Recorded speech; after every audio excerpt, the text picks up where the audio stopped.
ছাত্রছাত্রীরা, আশা করি তোমরা ভালো আছো এবং স্বাস্থ্যবিধি মেনে বাসা অবস্থান গ্রহণ করছো। আর সাথে সাথে আমাদের পড়াশোনাটাও চালিয়ে যাবে এই আশায় আজকে ক্লাস শুরু করছি। এবং আমরা আরও আশা রাখি তোমরা স্বাস্থ্যবিধি যথাবিধি মেনে চলার চেষ্টা করবো। এর জন্য শীঘ্রই হয়তো শিক্ষা প্রতিষ্ঠান খোলার একটা উদ্যোগ হতে পারে। আমি গত ক্লাসে যে ভাইরাস সম্পর্কে আলোচনা করেছিলাম, তা আলোচনা করতে গিয়ে যেটা দেখলাম দুটো অনেক ভাইরাসের রোগ ব্যাধি সম্পর্কে আলোচনা, তাদের সিমটম, তাদের প্রতিরোধ, কীভাবে প্রতিরোধ করা যায়, কীভাবে প্রতিষেধকের ব্যবস্থা সম্পর্কে আমরা আলোচনা করেছি। ভাইরাসের উপকারিতা অপকারিতা নিয়ে আলোচনা করলাম। তো আজকে কোনো রোগ সম্পর্কে আরেকটু বেশি ডিটেল বিস্তারিত আলোচনা করা দরকার হয়ে পড়ছে। একটা হচ্ছে ডেঙ্গু বা ডেঙ্গু নামে যেটা পরিচিত। আসলে ডেঙ্গু শব্দটা হলো অধিক ডেঙ্গু নামে অধিক কোথাও পরিচিত। আর বর্তমানে গ্রামে গঞ্জে, বিশেষ করে শহরে ডেঙ্গু রোগের একটা ব্যাপক প্রাদুর্ভাব দেখা যায়। এবং প্রতিদিন টেলিভিশনের হেডলাইনে আমরা ডেঙ্গু সম্পর্কে জানছি, ঢাকা বা বিভিন্ন অঞ্চলে কতগুলো রোগ আক্রান্ত হচ্ছে। এই কারণে এই রোগ সম্পর্কে আমরা একটু জানার চেষ্টা করি। যেহেতু এটা ভাইরাস জনিত রোগ, ভাইরাসটার নাম হচ্ছে ফ্লাভি ভাইরাস। তাহলে এই জন্য আমরা অণুজীব সম্পর্কে আলোচনা করেছি এবং গত ক্লাসে আমরা ভাইরাস সম্পর্কে আলোচনা করছি। তাহলে এই ডেঙ্গু কারণটা হচ্ছে ফ্লাভি ভাইরাস। এই রোগের বাহক হিসেবে আছে, বাহক ভেক্টর হিসেবে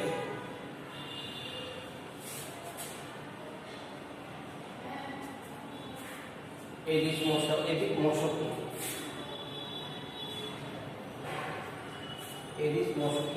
একে বাহক হিসেবে আছে। এবং বাহক হিসেবে শুধু মশকিকে বলতে হবে না, বাহক হিসেবে মানব দেহ বাহক হিসেবে বলা যায়। আর হোস্ট হিসেবে বলা যায় পুরোপুরি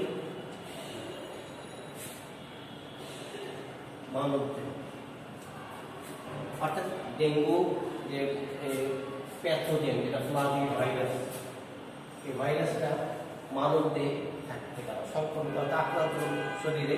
এই ফ্লাভি ভাইরাসটা থাকতে মশকি তার ডিমের উৎপাদনের জন্য প্রোটিন দরকার। এবং প্রোটিনটা সংগ্রহ করে হিউম্যান ব্লাড থেকে, অর্থাৎ মানুষের রক্তে যে প্রোটিনটা আছে এটা মশকের ডিম উৎপাদনের কাজে ব্যবহার করা হয়। সেখানে মশা মানুষকে কামড় দিচ্ছে, রক্ত সংগ্রহ করছে বিশেষ প্রোটিন সংগ্রহ করতে জন্য।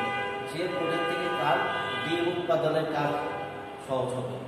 এই কারণে সে মানুষকে কামড়াচ্ছে। মানুষকে কামড়াতে গেলে মশার বডিতে যে ফ্লাভি ভাইরাসটা থাকছে এটাও মানব দেহে ছড়িয়ে পড়ছে। একইভাবে মানব দেহে যে ফ্লাভি ভাইরাসটা থাকছে এটাও মশার শরীরে চলে যাচ্ছে। যার ফলে হচ্ছে কি সংক্রমণটা বাহক হিসেবে আছে এডিস মশা এবং হোস্ট হিসেবে আছে মানব দেহ। এই রোগ সম্পর্কে এই কারণে আমাদের বেশি জানা দরকার, যেহেতু বর্তমান সময়ে আমরা ঢাকা শহরে ব্যাপকভাবে এই রোগের প্রাদুর্ভাব দেখতেছি। যার ফলে আমাদেরকে এটা প্রতিরোধ সম্পর্কে জানতে হবে। তাহলে এই জিনিসটা আরেকটি জায়গায় জানি আমরা, রোগের লক্ষণটা আমরা জানি। রোগের লক্ষণ হলে সাধারণত কম বেশি জ্বর আক্রান্ত হয়। এবং একটা জিনিস জানা দরকার, প্রতি বছর সারা পৃথিবীতে 10 কোটি মানুষ ডেঙ্গু রোগের আক্রান্ত হয়। এই রোগের লক্ষণসমূহ অনুযায়ী আমরা জানি যে 2-7 দিনের মধ্যেই রোগের প্রকাশ পায় এবং জ্বর হিসেবে এটা প্রথম প্রকাশ পায়। তাহলে প্রথম দিকে দেখা যাবে যে এদেরকে 3টা ভাগে ভাগ করা হয়েছে। ডেঙ্গু জ্বরটাকে 3টা জ্বর। প্রথমে আছে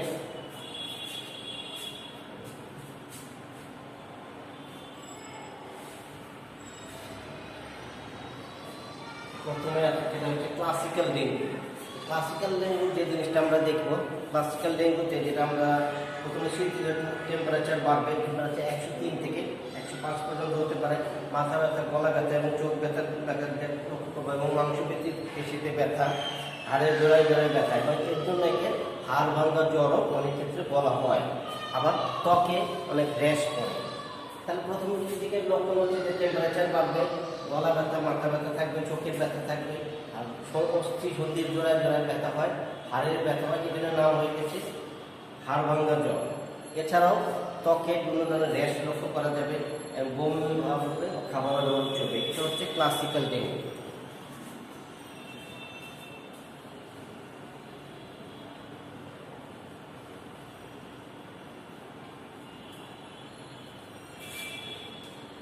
এরপরে আসি হেমোরোজয়েড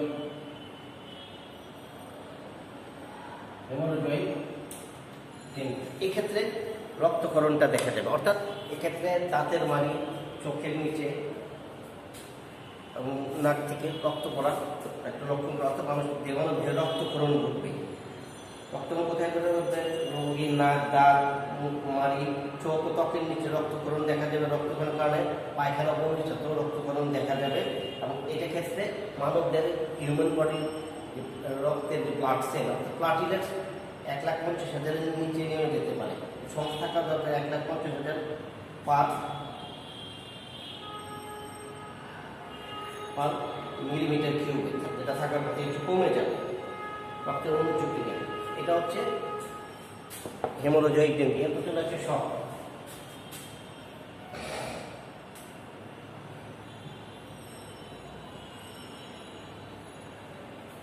সিনড্রোম ডেঙ্গি। এক্ষেত্রে আমরা যেটা দেখব রক্তের ফ্লুইড কমে যাবে, রক্তের ঘনত্ব বেড়ে যাবে, রোগী শকে চলে যাবে। এক্ষেত্রে রোগীর যথাযথ চিকিৎসা না হলে খুব দ্রুত খারাপ অবস্থার সৃষ্টি হয় এবং রোগী চিকিৎসা না হলে মৃত্যুবরণ করবে। তাহলে এই রোগ নির্ণয়ের জন্য যতগুলি, এবার আমরা দেখি রোগ নির্ণয়ের কীভাবে রোগটা নির্ণয় করা যায়। প্রথম হচ্ছে সেরোলজি, অর্থাৎ রক্ত পরীক্ষায় IgM অ্যান্টিবডি উপস্থিত আছে কিনা।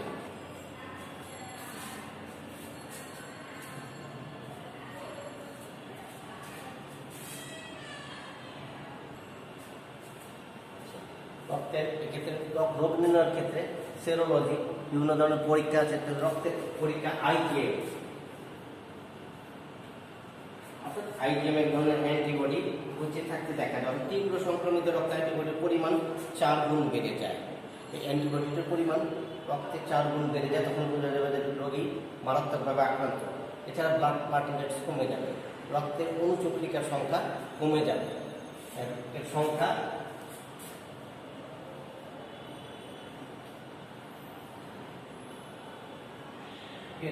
কমে যাবে, অর্থাৎ ব্লাড প্লাটিলেটস কমে যাবে। আর রক্তকণিকার ভাইরাসের তখন কালচার করে ভাইরাসটা খুব দ্রুত পাওয়া যায়। এই রোগের সঞ্চালন আগে বলেছি, সিআরএস মশাই রোগের প্রাথমিক বাহক হিসেবে কাজ করে। এটাকে ক্যারি করে নিয়ে যাবে সে নিজ বডিতে। মানব দেহে যখন তার রক্ত প্রয়োজন হয়, কেন? তার ডিম উৎপাদন, কারণ মানব দেহকে আক্রমণ করার ফলে তার রক্তে যে ফ্লাভি ভাইরাসটা মানব দেহে ছড়িয়ে পড়ে। একইভাবে মানব দেহে যদি আগে থেকে কিছু ফ্লাভি ভাইরাস থাকে, এটাও মশকের দেহে চলে যাবে। এভাবে দেখা গেল যে দুইজনই বাহক হিসেবে কাজ করছে।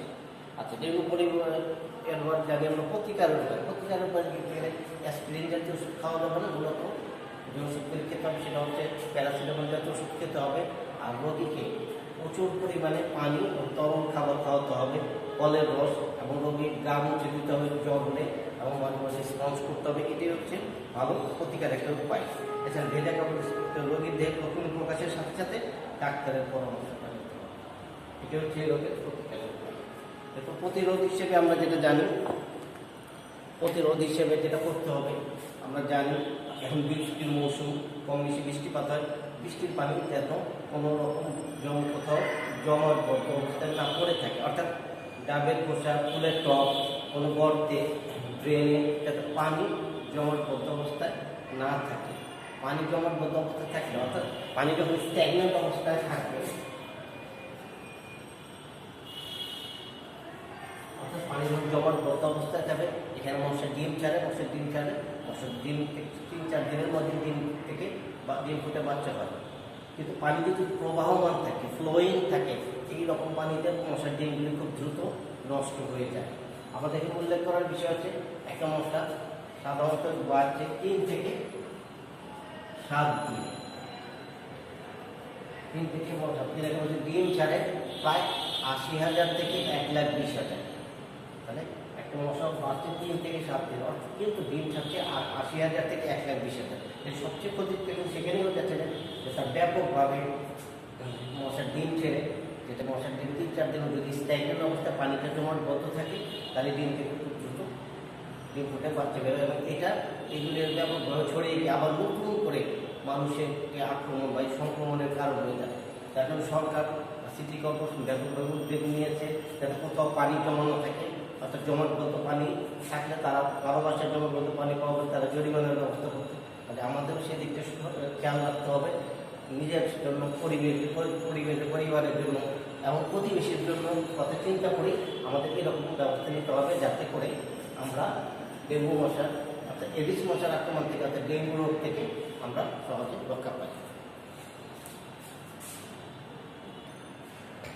এরপর আমরা আরেকটা অনুজীব নিয়ে আলোচনা করব, যেটা হচ্ছে বর্তমান সময়ে সবচেয়ে বেশি যেটাকে বলা হচ্ছে আমরা প্রায় প্যান্ডেমিক অবস্থায় ছড়িয়ে আছে, অর্থাৎ মহামারী আকারে সারা বিশ্বে যেটা ছড়িয়ে আছে, এক মহাদেশ সীমাবদ্ধ নয়, পৃথিবীর প্রায় 6টি মহাদেশেই ব্যাপকভাবে বিস্তৃত ঘটেছে এই করোনা ভাইরাস এবং তার কোভিড-19 বা করোনা ভাইরাস রোগে। তাহলে আমরা এটা সম্পর্কে একটু জানার চেষ্টা করি। এটাকে নাম বিশ্ব স্বাস্থ্য সংস্থা, যদি সংক্ষেপে বলা হয় ওয়ার্ল্ড হেলথ অর্গানাইজেশনকে নাম দিয়েছে কোভিড-19, অর্থাৎ করোনা ভাইরাস ডিজিজ 19, যেটা সর্বপ্রথম চীন দেশে প্রথম দেখা যায় এবং তারা ওখানে নাম দিয়েছিল novel corona virus. Novel corona virus বলতে বোঝা যায় যেটা আগে কখনো শনাক্ত করা হয়নি। নোভেল করোনা এখানে তারা 2020 জানুয়ারি থেকে তারা ঘোষণা করে নোভেল করোনা ভাইরাস তাদের দেশে শনাক্ত হয় এবং এখান থেকে পরবর্তীতে ধাপে ধাপে সারা বিশ্বে সবগুলি দেশে ছড়িয়ে পড়ে মহামারী আছে। তার করোনা ভাইরাস দেখতে অনেকটা মুকুটের মতো, গোলাকার মুকুট আছে। তাহলে একসময় আমরা SARS severe acute respiratory system সম্পর্কে জেনেছি, যেটা বাদুড়ের মাধ্যমে ছড়ায়। এরপরে মার্স, এটা বাদুড় এবং উটের মাধ্যমে ছড়ায়। এরপর হচ্ছে করোনা ভাইরাস, যেটা ধারণা করা হয় সামুদ্রিক প্রাণী বানর বা বাদুড়ের মধ্যে, যদি এই বিষয় নিয়ে এখনও অনেক বিতর্ক রয়ে গেছে। সেটাই আমরা নোবেল করোনা ভাইরাস যেটা জানলাম, যেটা প্রথম অবস্থায় চায়নাতে দেখা গেছে, পরবর্তীতে এটা আজকে ধীরে ধীরে সমগ্র বিশ্বেই ছড়িয়ে পড়ে গেছে এবং 2020 সালে এর একটা নামই দিয়ে দিয়েছে কোভিড-19, এটা ওয়ার্ল্ড হেলথ অর্গানাইজেশন। আমরা আরেকটা জিনিস জানার চেষ্টা করি,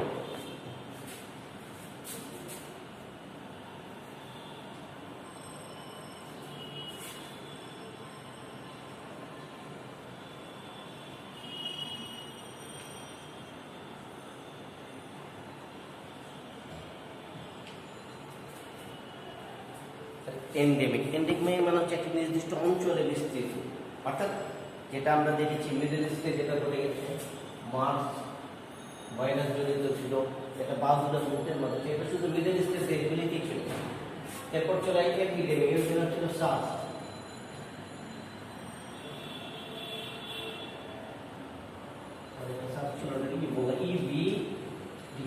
ভাইরাস ডিজিজ, এটা পশ্চিম আফ্রিকা সব আফ্রিকা মহাদেশেই ছড়িয়ে পড়েছিল। এটাকে নাম এটা এই জন্য এটা বলা হচ্ছে এন্ডেমিক, অর্থাৎ এন্ডেমিকটা একটু ছোট জায়গা, এপিডেমিকটা আরো একটু বড় এবং বিস্তৃত জায়গা, অর্থাৎ কয়েকটা দেশে বা একটা মহাদেশে সীমাবদ্ধ সেটা ছিল।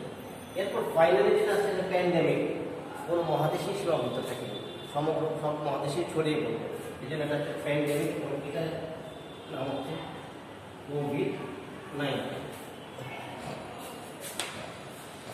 তবে আমরা এই ভাইরাস সম্পর্কে আজকাল কম বেশি জানি এবং যথেষ্ট সতর্কতা অবলম্বন করছি এবং এই কারণে শিক্ষা প্রতিষ্ঠান বন্ধ আছে, পড়াশোনা আমরা অনেকদিন পিছিয়ে পড়ছি, পড়াশোনা ব্যাহত হচ্ছে। যার জন্য এই কারণে সরকার বিভিন্ন উদ্যোগ নিয়েছে, আমাদেরকে স্বাস্থ্যবিধি মানার জন্য বিভিন্ন পরামর্শ দিচ্ছে এবং আমরা সবাই চেষ্টা করবো বাসায় কোভিড-19 থেকে বাঁচার জন্য স্বাস্থ্যবিধি মেনে চলতে এবং সবসময় বাইরে বেরোলে সবসময় অবশ্যই মাস্ক পরিধান করতে।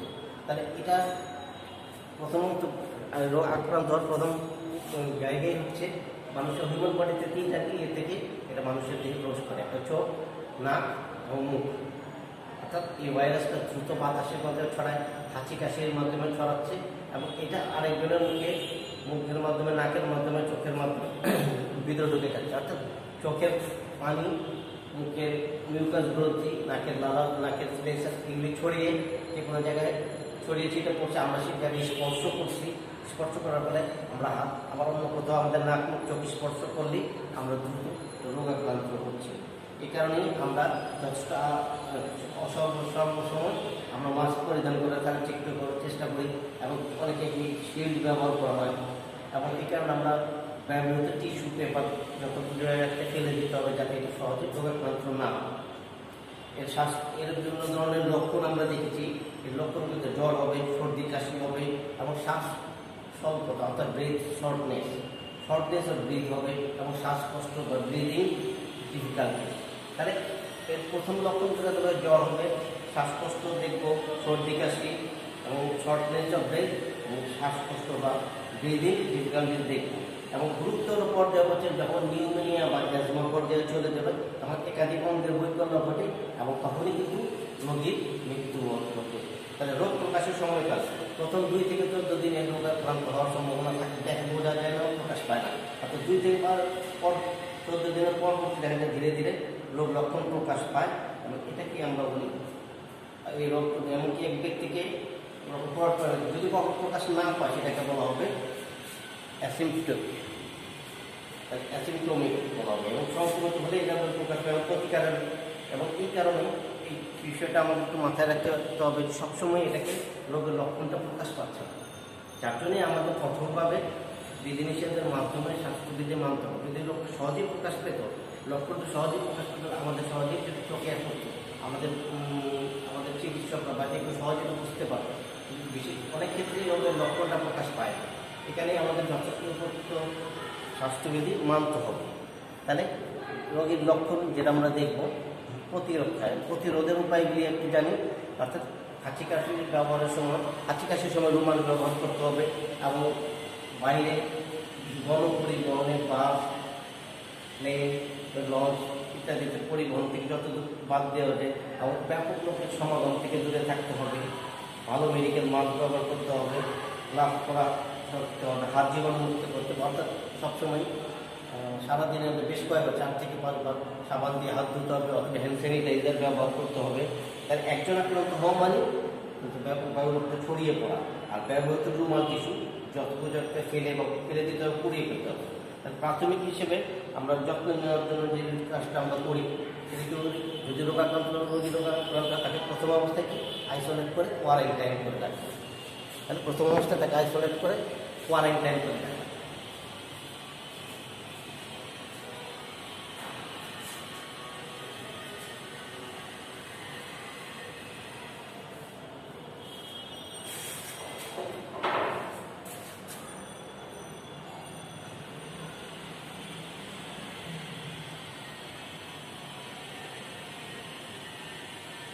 আইসোলেশন শব্দের অর্থ আলাদা।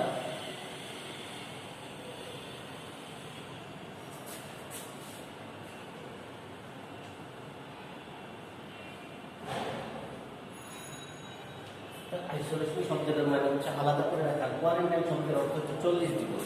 একসময় আজ থেকে কয়েকশো বছর আগে যখন কোথাও কোনো ব্যাপকভাবে মহামারী দেখা দিত, তখন তারা রোগীকে আইসোলেশন করে 40 দিন কোয়ারেন্টাইন করে রাখতো। অর্থাৎ 40 দিন তাকে বাইরে কারোর সাথে মেলামেশা করতে হতো না। এটা ছিল প্রাথমিক ধারণা।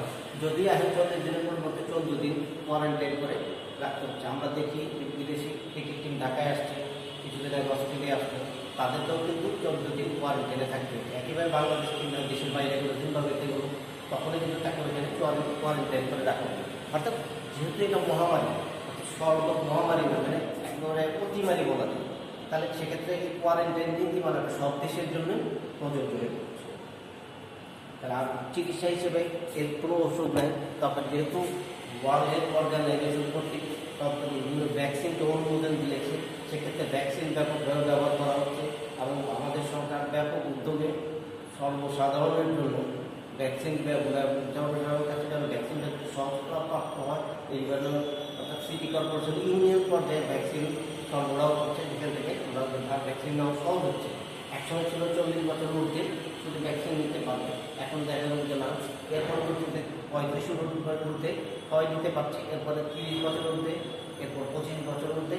বর্তমানে তো শিক্ষার্থীদের সুবিধার্থে 18 বছর ঊর্ধ্বে পর্যন্ত ভ্যাকসিন ব্যবহারের অর্থাৎ ভ্যাকসিন প্রাপ্ত তার সুযোগ করে দিয়েছে সরকার। এই জন্য সরকারের উদ্যোগটা অবশ্যই আমরা সাধুবাদ জানাই।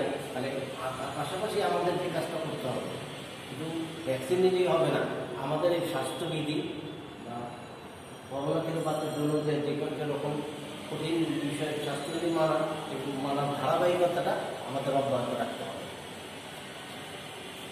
এরপর চলে এসে আমরা গত ভাইরাসটা আমাদের এখানে শেষ করলাম। এরপর আমরা ব্যাকটেরিয়া নিয়ে আলোচনা করব।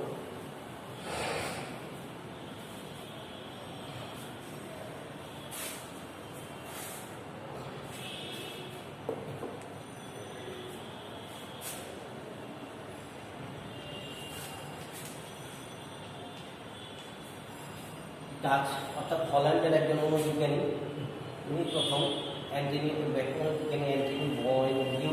উনি প্রথম তার অণুবীক্ষণ যন্ত্র আবিষ্কার করে পানিতে ব্যাকটেরিয়া দেখতে পান।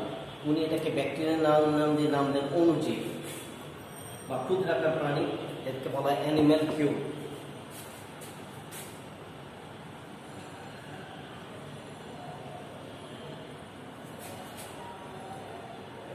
নাম দেন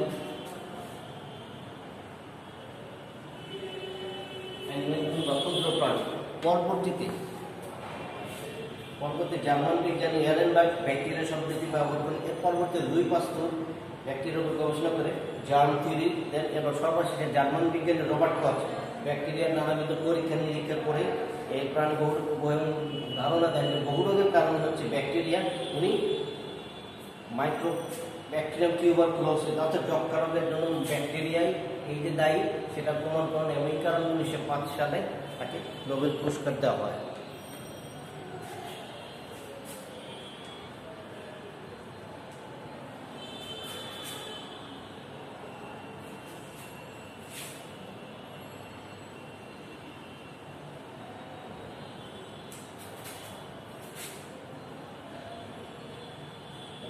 যক্ষ্মা রোগের জন্য দায়ী হচ্ছে মাইক্রো ব্যাকটেরিয়াম টিউবারকুলোসিস, এটা প্রমাণ করে দেন রবার্ট কচ এবং এখানে 1905 সালে রবার্ট কচকে নোবেল পুরস্কার দেওয়া হয়।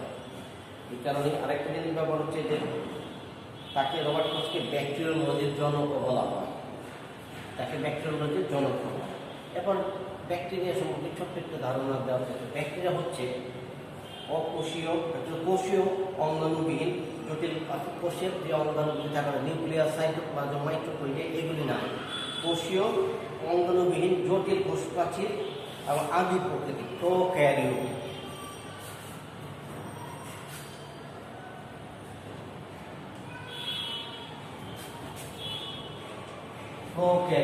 এটা হচ্ছে আদি প্রকৃতির কোষ, যার কোষে কমপ্লিট নিউক্লিয়াস থাকবে না, কোষে রেল থাকবে, কমপ্লিট নিউক্লিয়াস থাকে না এবং নিউক্লিয়াস থাকে না। কিন্তু নিউক্লিয়াস না থাকলেও কোষের কিছু স্বাভাবিক কাজকর্ম চালানোর জন্য তার কিছু জিনিস থাকে, যেমন কেমোসিনথেটিক ব্যাকটেরিয়া এরকম কিছু আছে, অ্যারোবিক ব্যাকটেরিয়া ওদের আছে, এরা টিকে থাকতে পারে।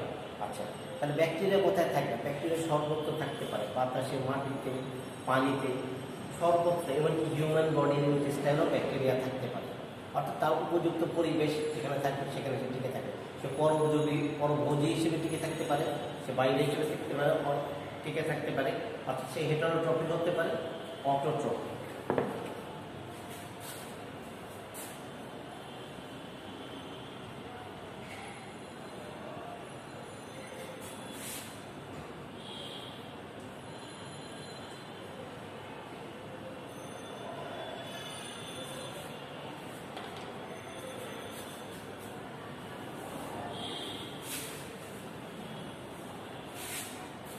এটার অর্থাৎ জীবন ধারণের জন্য সে আরেকজনের উপর নির্ভরশীল যখন হয়ে পড়ছে।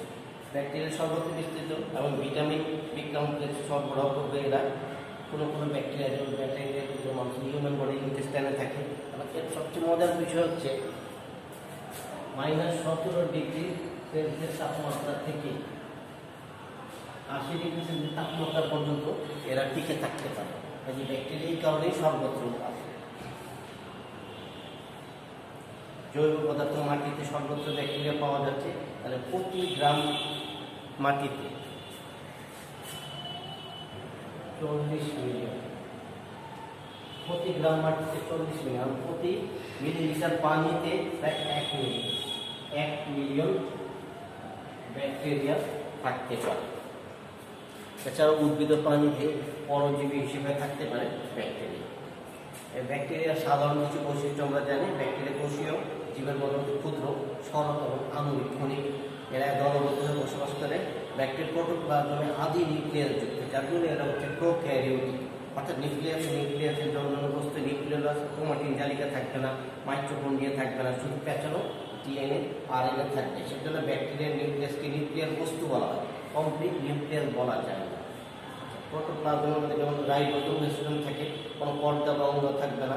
ব্যাকটেরিয়ার কোষ প্রাচীর থাকবে, যার প্রধান উপাদান হচ্ছে মিউকোপেপটাইড, থাকে পলিস্যাকারাইড, নিউমেরিক অ্যাসিড ইত্যাদি। অধিকাংশ ব্যাকটেরিয়া পরভোজী, এটাকে বলে হেটেরোট্রপিক, অর্থাৎ খাদ্যের জন্য অন্য কোনো জীবের উপর নির্ভরশীল বা জৈব পদার্থের উপর। কিছু কিছু ব্যাকটেরিয়া অর্থোপোরিক, যারা নিজেরা নিজেরা খাদ্য প্রস্তুত করতে পারে, তাহলে তাদের কেমোসিনথেটিক ব্যাকটেরিয়া বলা হয়। এই জন্যই তাদের যেমন ব্যাকটেরিয়া ক্লোরোফিল আছে তাদেরকে। কিছু কিছু ব্যাকটেরিয়া হচ্ছে অবায়বীয় অর্থাৎ অ্যারোবিক ব্যাকটেরিয়া, তারা বাতাস ছাড়া থাকতে পারে। অ্যানারোবিক ব্যাকটেরিয়া অর্থাৎ অক্সিজেন ছাড়া বাঁচতে পারে না। কিছু কিছু হচ্ছে অ্যারোবিক ব্যাকটেরিয়া, তারা বাতাস থাকতে পারে। আর কিছু অ্যানারোবিক ব্যাকটেরিয়া, যারা বাতাস ছাড়াও থাকতে পারে। আর কিছু হচ্ছে ফ্যাকাল্টেটিভ অ্যানারোবিক, ক্রোমোজোম না থাকে ব্যাকটেরিয়া কোনো মাইটোসিস বা মিওসিস হয় না, অর্থাৎ ব্যাকটেরিয়াতে কোনো সেল ডিভিশন হয় না। কিন্তু ব্যাকটেরিয়া বংশবৃদ্ধির প্রক্রিয়া অবশ্যই আছে, এবং বংশের প্রক্রিয়াটা হচ্ছে বিভাজন বা বাইনারি ফিশন।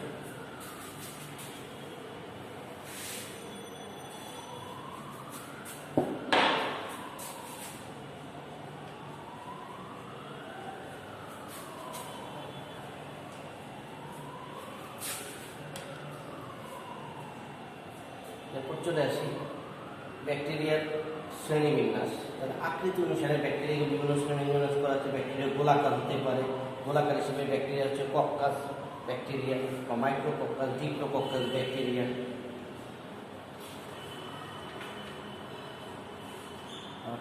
ট্রেট্রাকক্কাসও থাকতে পারে, সার্সিনা ব্যাকটেরিয়া আছে, স্ট্যাফিলোকক্কাস আছে। কিছু ব্যাকটেরিয়া হচ্ছে দণ্ডাকার ব্যাকটেরিয়া, অর্থাৎ লম্বা দেখতে। আর কিছু হচ্ছে ডিপ্লো ব্যাসিলাস ব্যাকটেরিয়া লম্বা দণ্ডাকার। কিছু ব্যাকটেরিয়া আছে স্ট্রেপ্টোব্যাসিলাস ব্যাকটেরিয়া, বিভাজিত হয়ে শৃঙ্খলাকারে অবস্থান করে ব্যাকটেরিয়া টিউবারকুলোসিস, ব্যাসিলাস টিউবারকুলোসিস, যেটা হচ্ছে যক্ষ্মা রোগের জন্য দায়ী। এরপর কক্সোব্যাসিলাস, কিছু ব্যাকটেরিয়া সালমোনেলা, এরকম সর্পিলাকার কিছু ব্যাকটেরিয়া আছে। ভিব্রিও ব্যাকটেরিয়া, ভিব্রিও ব্যাকটেরিয়া হচ্ছে ভিব্রিও কলেরিয়া, অর্থাৎ এটা কলেরা রোগের জন্য দায়ী।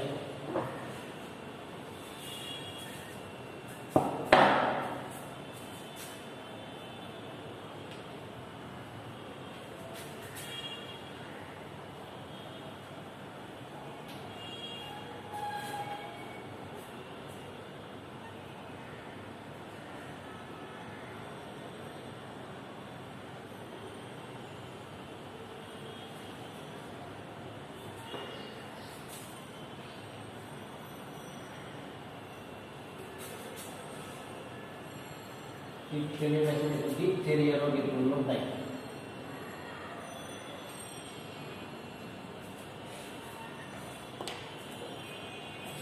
কিছু ব্যাকটেরিয়া আছে যেটা হচ্ছে ফ্লাজেলা যুক্ত, অর্থাৎ সূত্রাকার ফ্লাজেলা থাকবে। আর কিছু ব্যাকটেরিয়াতে ফ্লাজেলা না থাকলে পিলি থাকবে, এটাও ফ্লাজেলার মতো দেখতে। তবে ফ্লাজেলার মধ্যে দেখতে অপেক্ষাকৃত বড়, পিলি ছোট এবং শক্ত। কি রঞ্জক ক্ষমতা, রঞ্জক ক্রিস্টাল ভায়োলেট ধারণ ক্ষমতার উপর ভিত্তি করে ব্যাকটেরিয়াকে দুই ভাগে ভাগ করা হয়েছে। একটা হচ্ছে গ্রাম পজিটিভ, যারা রঞ্জন ধারণ করতে পারে, ক্রিস্টাল ভায়োলেট ধারণ করতে পারে, স্পিরিটে ওয়াশ করলেও তাদের রংটা রয়ে যায়, তাদেরকে বলা হয় গ্রাম পজিটিভ ব্যাকটেরিয়া। আর যারা রং ধারণ করতে পারে না, অর্থাৎ ক্রিস্টাল ভায়োলেট রংটা বেশিক্ষণ ধারণ করে রাখতে পারে না, স্পিরিটে ওয়াশ করার পর তাদের বলে গ্রাম নেগেটিভ ব্যাকটেরিয়া। তাহলে ব্যাকটেরিয়ার মধ্যে কী কী থাকতে পারে? প্রথমত কোষ প্রাচীর থাকবে। আরেকটা জিনিস জানার আছে, ব্যাকটেরিয়ার কোষের গঠন। তাহলে ব্যাকটেরিয়া আগে বলেছে প্রোক্যারিওটিক ব্যাকটেরিয়া, যেখানে ব্যাকটেরিয়ার কোনো কমপ্লিট নিউক্লিয়াস নাই বলেই সেখানে বলে নিউক্লিওসাইড এগুলি থাকবে। ব্যাকটেরিয়া কমপ্লিট নাই বলে এখানে ক্রোমোজোম ডিএনএ বা আরএনএ থাকবে, কিন্তু ক্রোমাটিন জালিকা কিংবা মাইটোকন্ড্রিয়া ইত্যাদি থাকবে না।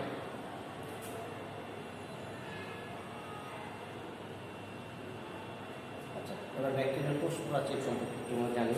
ব্যাকটেরিয়ার কোষ প্রাচীর প্রধান উপাদান হচ্ছে মিউরিন, পেপটাইডোগ্লাইকেন, এটা মুরামিক অ্যাসিড এবং টিকোইক অ্যাসিড ব্যাকটেরিয়াতে এই স্তরটি পুরো থাকতে হলে এতে গ্রাম নেগেটিভ ব্যাকটেরিয়া স্তরটি পাতলা, এই স্তরটি পুরো তারপরে এটা ক্রিস্টাল কালার ধারণ করতে পারে। আর যেটা স্তরটি পাতলা এটা গ্রাম নেগেটিভ বা ক্রিস্টাল কালারটাকে ধারণ করতে পারে না। এর উপরে দিয়ে নিচে যে ব্যাকটেরিয়া একটি ক্যাপসুল থাকবে, ও ব্যাকটেরিয়াতে কোষ প্রাচীর যে কার্বোহাইড্রেটের পলিসমেন্ট একটি ক্যাপসুল থাকে যেটাকে স্লাইম স্তরও বলা হয়ে থাকে। এরপর চলে আসে কোষ ঝিল্লিতে, কোষ প্রাচীর ঠিক নিচে অবস্থিত বিভিন্ন কোষ প্রাচীর মেমব্রেন থাকবে। মেমব্রেন এটি ফসফোলিপিড ও প্রোটিন দিয়ে গঠিত এবং কোষের ভিতরে বাইরে পদার্থকে যাতায়াত করে নিয়ন্ত্রণ করে। এরপর আছে কি এর মধ্যে সাইটোপ্লাজমে অবস্থিত কোষের বর্ণহীন অংশকে সাইটোপ্লাজম বলা হয়। সাইটোপ্লাজম রাইবোজোম ক্রোমাটোফোর থাকবে, কোষ গহ্বর থাকবে, মেসোজোম থাকবে, ভলিউল থাকবে। পরবর্তী ক্লাসে আমরা চিত্র সহকারে এটা আরও বিস্তারিত আলোচনা করব। আজকে একটু সংক্ষেপে একটু বলে নিচ্ছি। এই নিউক্লিয়ার ব্যাকটেরিয়া নিউক্লিয়ার ক্রোমাটিন যেটাকে নিউক্লিয়ার বিন এবং সাইটোপ্লাজমে একটি মাত্র দ্বিসূত্রক ডিএনএ প্রাচীন অবস্থায় থাকে। আচ্ছা, এরপর কেন্দ্রে আরএনএ থেকে আরএনএকে ঘিরে পলিঅ্যামিনিস ব্যাকটেরিয়ার ক্রোমোজোমও বলা হয়ে থাকে। ব্যাকটেরিয়াতে ফ্লাজেলা থাকবে, ব্যাকটেরিয়াতে সূত্রাকার ফ্লাজেলা থাকবে। এই ফ্লাজেলাতে প্রোটিন হিসেবে থাকে ফ্লাজেলিন। এরা এক জায়গাতে ফ্লাজেলা থাকবে, ফ্লাজেলাগুলি পানিতে সাঁতার কাটতেও সাহায্য করে, চলাচলে সাহায্য করে সূত্র এবং সংক্ষিপ্ত হুকও থাকবে এবং বেসাল বডিও থাকবে। এছাড়া ব্যাকটেরিয়াতে পিলি থাকবে, পিলি ফ্লাজেলা হচ্ছে ছোট শক্ত এবং এর মধ্যে পিলিন নামক প্রোটিন থাকবে। ব্যাকটেরিয়ার প্রধান বংশগতির বস্তু ডিএনএ ছাড়া কিছু ক্ষুদ্র গোলাকার ডিএনএ অনুভব সাইটোপ্লাজম থাকতে দেখা যায়, এগুলোকে প্লাজমিড বলা হয়। এরা সব অবিভাজন এবং বিভিন্ন বস্তুর নির্ধারিত জিন বহন করে। বার্ডগুলি নির্ধারিত জিন বহন করবে এবং বিভিন্ন ধরনের জীবাণুকে ট্রান্সলেট করে জীব সৃষ্টিতে ভেক্টর হিসেবে কাজ করবে। আরেকটা জিনিস আমরা জানি, ফ্লাজেলাগুলির মধ্যে পার্থক্য, ফ্লাজেলাগুলি গ্র্যানিউল থেকে সৃষ্টি হয় আর পিলি কোষের সাইটোপ্লাজম থেকে সৃষ্টি হয়। ব্যাকটেরিয়া কোষীয়দের সংখ্যা কম, ফ্লাজেলার সংখ্যা কম, পিলির সংখ্যা অনেক বেশি। ফ্লাজেলিন নামক প্রোটিন দিয়ে গঠিত, পিলিন দিয়ে গঠিত। ফ্লাজেলা চলাচল সাহায্য করে, পিলি কোষকে সংযুক্তের সহায়তা করে। আগামী ক্লাসে আমরা ব্যাকটেরিয়ার কোষ প্রাচীর বা কোষ টাইপের বিস্তারিত আলোচনা করব। পাশাপাশি ব্যাকটেরিয়ার প্রয়োজনীয় সম্পর্কে আজকে আমরা আলোচনা করব। আজকে এই পর্যন্তই। তোমরা ভালো থাকো, স্বাস্থ্যবিধি নেমে আশা করি বাসায় অবস্থান গ্রহণ করবে এবং কম বেশি পড়াশোনার সাথে সম্পৃক্ত থাকার চেষ্টা করতে হবে। আমরা অনেকটা পিছিয়ে গেছি এই করোনা মহামারীর কারণে, আমাদের পড়াশোনা যথেষ্ট ব্যাহত হয়েছে। আমাদের স্বাভাবিক পড়াশোনা আবার খুব শীঘ্রই শুরু হতে যাচ্ছে। এই কারণে বাসায় কম বেশি পড়াশোনা করবে, আশা রাখি আজকে ধন্যবাদ।